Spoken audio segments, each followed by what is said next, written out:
In this section, we are going to delve into physiological experiments following the Cameroon GCE examination program for practical work in biology. Practical work constitutes the Paper 3 of Advanced Level Biology, Code 0710 of the Cameroon GCE. As a reminder, practical work at this level includes classification, histology, physiological experiments, dissections, and scientific project. My name is Lanyu Jude Fonbum.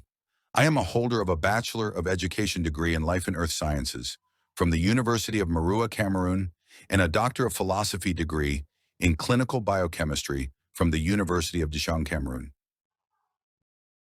Before going into our subject matter of physiological experiments, let us take some time in this first presentation to familiarize ourselves with concepts around the notion of experimentation. We will start with the notion of science from which stems experimentation. Science is the systematic study of nature. Being a systematic study, it means a scientific study follows a well-defined set of methods to get insights of a phenomenon. These methods have steps organized chronologically such that the process is step by step. Nature is the world around us, made up of the living or biotic environment and the non-living or abiotic environment. A scientific process is a process of inquiry where we start from the known, current knowledge, to delve into the unknown, the knowledge sought after. To do this study of nature, we follow a scientific approach, scientific method, which in essence is an orderly set of steps and procedures. We will not go much into the scientific method, but will rather look at aspects that are useful in understanding the physiological reactions that we are going to treat as well as in the scientific projects. Biologists use two main types of scientific inquiry: discovery science and hypothesis-based science. However, most scientific inquiries combine these two research approaches. Discovery science describes natural structures and processes. These studies only report what has been observed without manipulation of factors. Discovery science makes conclusions based on a type of logic called induction, or inductive reasoning, where generalizations are drawn from a large number of specific observations. For example, the generalization, "all organisms are made of cells," was made based on 2 centuries of biologists discovering cells in the diverse biological specimens they observed with microscopes.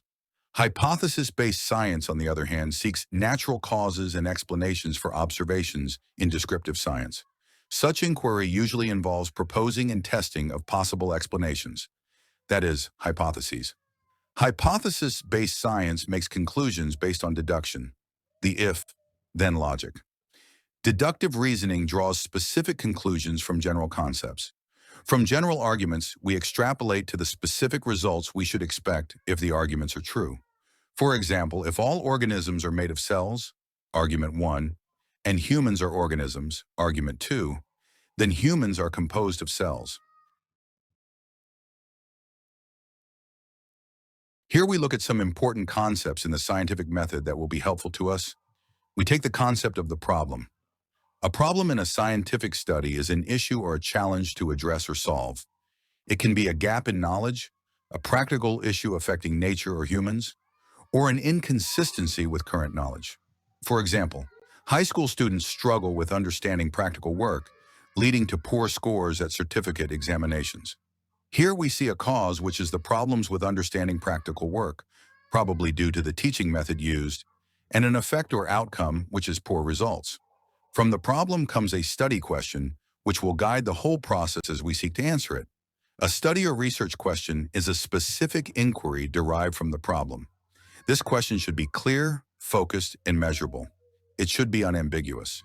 For example, what teaching methods improve high school students' understanding of practical work? Here we see how the question is showing the direction our study should take.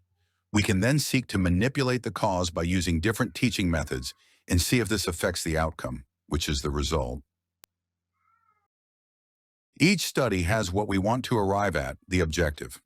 The objective of a study is purpose of the study, what the study intends to achieve. Continuing from the previous examples, we have as example, to evaluate the effectiveness of interactive learning methods in improving students' understanding of practical work. This tells us that at the end, we intend to see if a change from the previous teaching method, which is the cause, to a new method will produce better results. From this, we have to propose an explanation to the question and objective, which will help us to conclude if the change of the cause will have a favorable effect. This explanation is the hypothesis. Thus, the hypothesis is a testable statement predicting the relationship between variables in a study. It is a proposed explanation or solution to the observation. It provides a basis for experimentation and analysis. Example: students taught with interactive methods will score higher on practical work than those taught with traditional methods. This hypothesis is testable. That is, it tells about the method to use. That is, the use of interactive teaching methods and the awaited results, that is, higher scores from which we can conclude by affirmation that teaching methods were the problem. However, the results could also be poor scores, and then we will conclude that the problem comes from elsewhere. With the hypothesis stated, we continue to test it through an experiment. An experiment is a procedure to test the hypothesis, investigate a phenomenon, or determine the cause and effect relationship between variables. An experiment involves the manipulation of the cause, that is the independent variable, and observation of changes in the effect, that is the dependent variable. This brings us to the notion of a variable. A variable is any factor, trait, or condition that can exist in differing amounts or types. Variables in an experiment are categorized based on their role in the experiment as follows: the independent variable and the dependent variable. The independent variable is the factor, trait, or condition that is manipulated or changed by a scientist. It is the cause whose variation produces an effect as an outcome of the experiment. The values of the independent variable are set at the beginning of the experiment, and the set values do not change during the experiment. The dependent variable is the factor, trait, condition observed and measured during an experiment. It is the experimental data. It is the effect. That is, the manipulation of the independent variable causes observable or measurable changes on the dependent variable. Besides the manipulated and measured variables, other factors that affect the experiment and can vary are supposed to be prevented from varying. This brings us to the notion of experimental constants. A constant is a factor, trait, or condition that does not change during an experiment.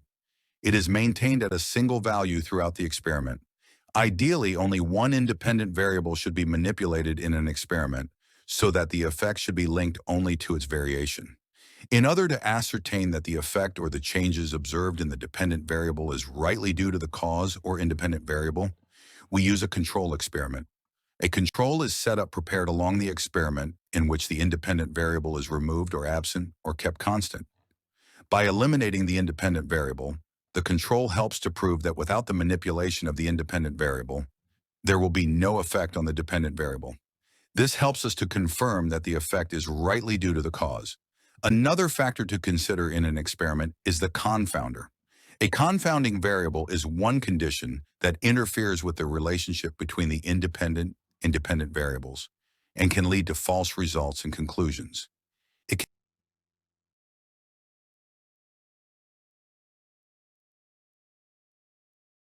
Let us take an example which will help us to identify the various variables in an experiment. Suppose a farmer wishes to determine the right amount of fertilizer that produces the best crop yield.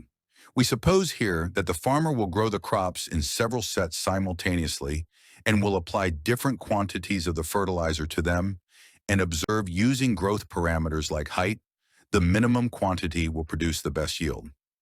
The independent variable in this experiment will be the amount of fertilizer applied to each set of plants.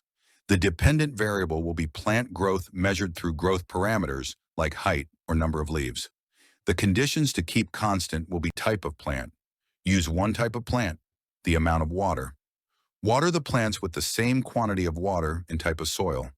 A control experiment will be a set of plants grown without the fertilizer, to show if without the fertilizer the plant still grows well.